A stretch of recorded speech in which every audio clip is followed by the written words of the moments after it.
Elon Musk తనపై వస్తున్న జాత్యహంకార ఆరోపణలను తీవ్రంగా ఖండించారు. ఓ ఇంటర్వ్యూలో తనపై వస్తున్న వార్తల్లో ఎలాంటి నిజం లేదని స్పష్టం చేశారు.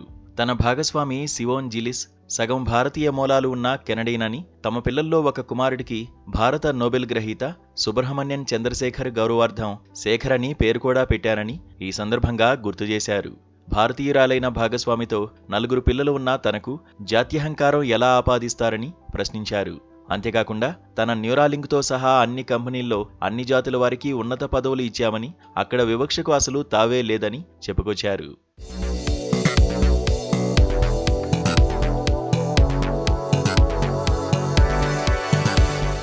ఒకవైపు తనపై వస్తున్న ఆరోపణలను తిప్పికొడుతూనే మరోవైపు హాలీవుడ్ దర్శకుడు క్రిస్టోఫర్ నోలన్ను శ్వేతజాతి వ్యతిరేక జాత్యహంకారి అంటూ మస్క్ చేసిన వ్యాఖ్యలు ఇప్పుడు కొత్త వివాదానికి తెరలేపాయి. నోలన్ తెరకెక్కిస్తున్న గ్రీకు ఇతిహాస చిత్రం ది ఒడిస్సీలో హెలెన్ ఆఫ్ ట్రాయ్ పాత్రకు నల్లజాతి నటి, ఆస్కార్ విజేత లుపిటా యోంగోను ఎంపిక చేయడాన్ని మస్క్ తీవ్రంగా తప్పుబట్టారు.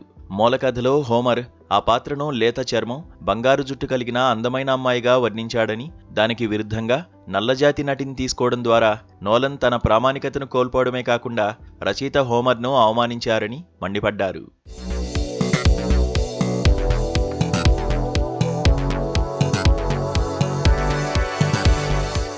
ఈ వివాదాన్ని ఇక్కడితో ఆపకుండా మస్క్ మరో ముందడుగు వేశారు.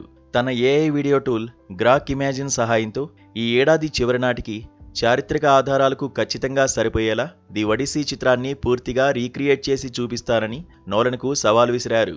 ఒకవైపు తనను జాత్యహంకారి అని పిలవడాన్ని తప్పుబడుతూనే మరోవైపు హాలీవుడ్ కాస్టింగ్ ఎంపికలపై రేసిజం వ్యాఖ్యలు చేయడం, ఏఐతో సినిమా తీస్తానని అనడంపై ప్రస్తుతం నెట్టింటా తీవ్ర స్థాయిలో చర్చ నడుస్తోంది.